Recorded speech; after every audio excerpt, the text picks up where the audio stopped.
Heel oktober kan de rieden weer op het nije Tialf op het Jereveen. De bouw lijkt goed op schema. Bouwer Ballas Nedam zit in financieel zwier waar. En daarom betellen Tialf net eerder als dat het werkdien is. Ik Frieske supermerken hadden de verkoop van babymelkpoeier online. Zo kunnen mensen in woonwinkels nog maar 2 pakken per persoon keerpje. Er is een soort vraag naar babymelkpoeier, omdat er een protte naar China exporteerd wordt.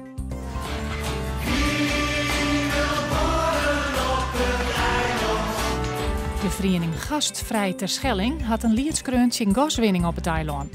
Oliemaatschappij Tulip Oil is van doel om bij Skilge naar gas te borgen. Kwartlien is de petities in de winning 15.000 keer tekenen. De gemeenteraad van Skilge is tjin.